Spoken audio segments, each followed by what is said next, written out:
네, 오늘은 여러분들에게 이제 또 좋은 얘기지만 이런 거로 고생하신 분들이 있는데 되게 사회적으로 사회생활 할 때 힘든 부분이 하나 있죠. 그게 뭐냐면 입냄새가 나는 겁니다. 입냄새.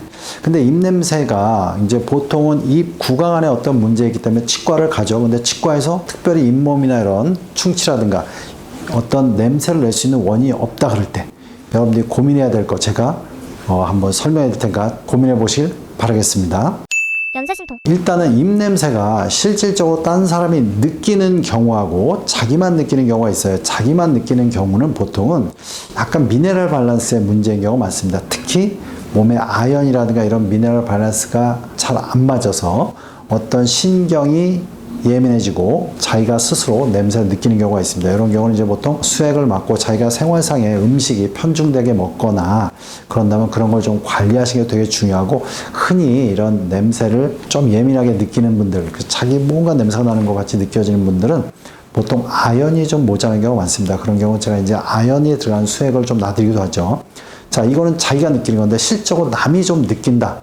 그러면 상당수는 위에서 음식물에서 나는 냄새가 약간씩 이게 꾸물꾸물 올라온다 그러죠. 이렇게 위식도 관략근을 타고 식도를 타고 입으로 넘어와서 이렇게 좀 냄새가 나는 겁니다.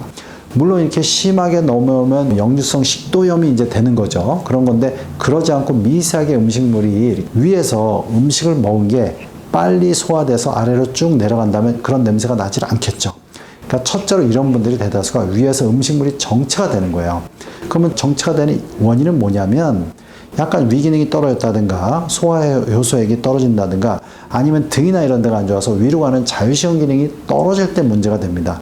자, 그럼 이런 부분을 하나는 이제 풀어야 되는 거죠. 그래서 이제 보통 이제 소화효소액이 잘 안 나온다면 여러분들이 좀 도움을 줄 수 있는 거는 뭐냐면 감식초나 이런 사과식초를 우리가 이제 소주잔에서 3분의 1 정도 넣고 3분의 1은 물을 넣고 식사 후에 좀 먹는 방법이 또 있고요.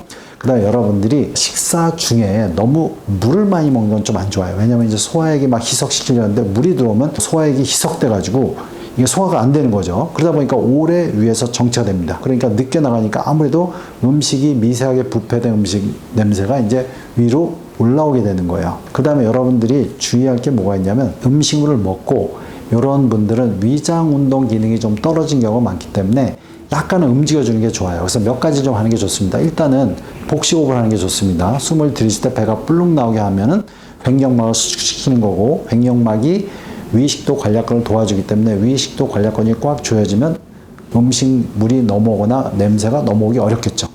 또 하나는 뭐냐면 식사 후에 바로 눕지 말고 좀 걷는 겁니다. 걸어서 위도 움직여주고 자연스럽게 음식물이 빨리 소화되게 만드는 거예요.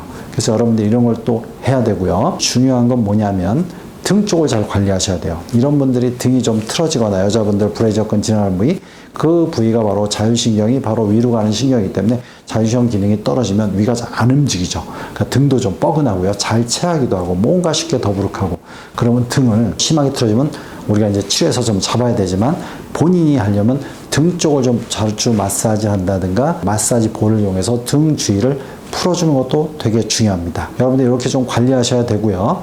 그 다음에 여러분들이 되게 중요한 부분은 뭐냐면 제가 예전에 역류성 식도염 관리하는 법, 연쇄신통, 역류성 치면 이제 그 유튜브에서 검색이 되는데 그 10가지 방법을 좀 관리하시는 게 되게 중요합니다. 그래서 여러분들이 이렇게만 조금만 관리하셔도 입냄새를 효과적으로 없앨 수 있고요. 물론 다른 원인이 있다면 찾아야 되지만 이런 부분이 많기 때문에 제가 이렇게 관리하는 부분을 설명해 드리는 거니까 요걸 잘 참조하셔가지고 관리하셔서 입냄새를 빨리 없애기를 바라겠습니다.